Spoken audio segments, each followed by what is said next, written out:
Так, друзья, я продолжаю свои гайды по моду Red Power 2. Сегодня рассмотрим такие механизмы, как установщик и как разрушитель блоков.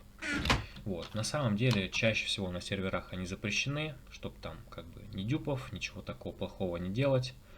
Вот, поэтому я особо, естественно, ими не пользовался, хотя с помощью них можно довольно прикольные сооружения делать, тот же, например, генератор булыжника можно усовершенствовать, вот и так далее. Вот. Ну, как правило, как говорю, они чаще всего на серверах запрещены. Но все равно рассмотрим их, как они работают. Работают они очень просто. Значит, вот у нас установщик, помещаем ему в хранилище какой-нибудь блок, например, доски, даем сигнал красного камня, и он устанавливает, соответственно, вот этот блок. Вот. А с помощью разрушителя блоков, у него нет внутреннего инвентаря, он просто будет вот эти блоки ломать и выплевывать, допустим, куда-нибудь. Либо в трубу, если мы здесь поставим, либо сундук. Что нам лучше? Можем просто даже так оставить. Вот он сейчас его сломает и можем поднять. Вот. То есть можно что-то такое сооружать. Вот. Так, ну дальше механизмы тоже рассмотрю. Тут ряд механизмов. Я бы не сказал, что они часто используются, ну, за исключением разве что реле. Вот оно в заводах довольно удобное, а все остальное так, ну, просто прикольно, но не особо чем-то там полезно. Хотя вот детектор тоже в заводах я использую, да. Так, давайте расскажу, во-первых, про буфер.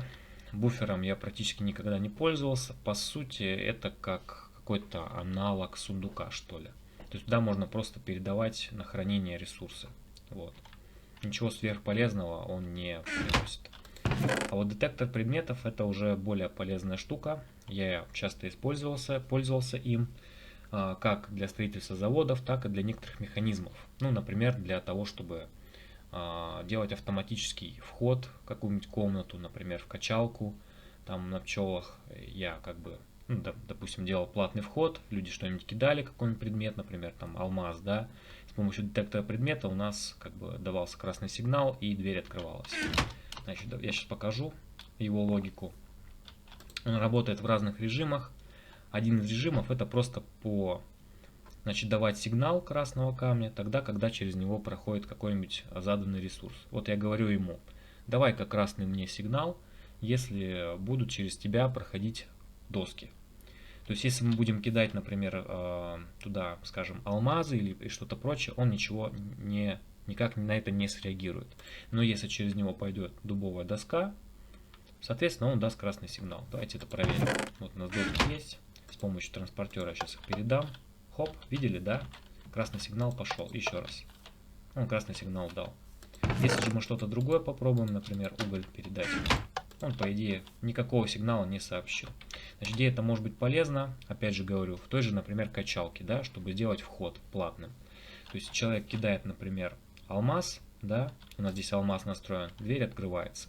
Если, например, он кидает какой-то мусор, да, то через этот детектор просто это проходит предмет и ничего не происходит.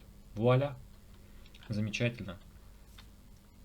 Так, дальше у нас довольно интересный такой предмет, называемый поисковиком. Ах да, и кстати, еще я забыл сказать, вот есть вот такой прикольный режим у item детектора, вот такой вот. Он в таком режиме дает сигнал красного камня, если хранилище полностью заполнено, то есть ему некуда толкать предметы. Вот это используется очень часто в заводах, автозаводах.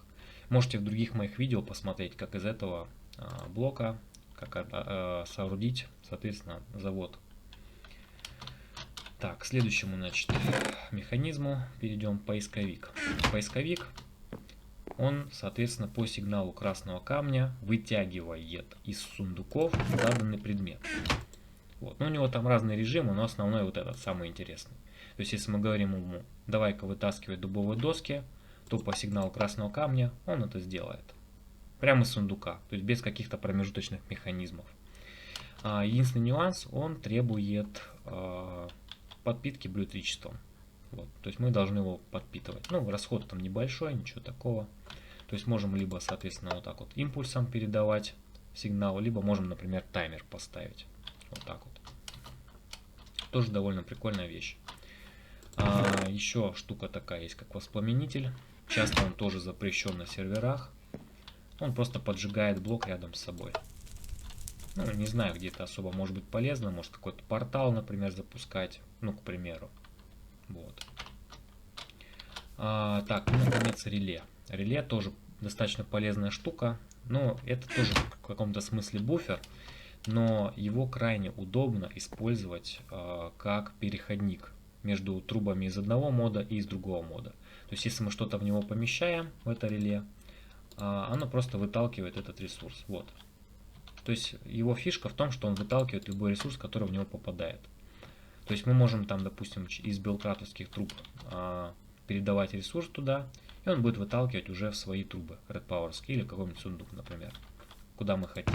Вот у нас, допустим, здесь есть дубовые доски. С помощью мода BuildCraft сейчас мы их извлечем. Вот они поехали. И, соответственно, реле как переходник просто раз и перекинуло это в пневматические трубы из мода Red Power 2.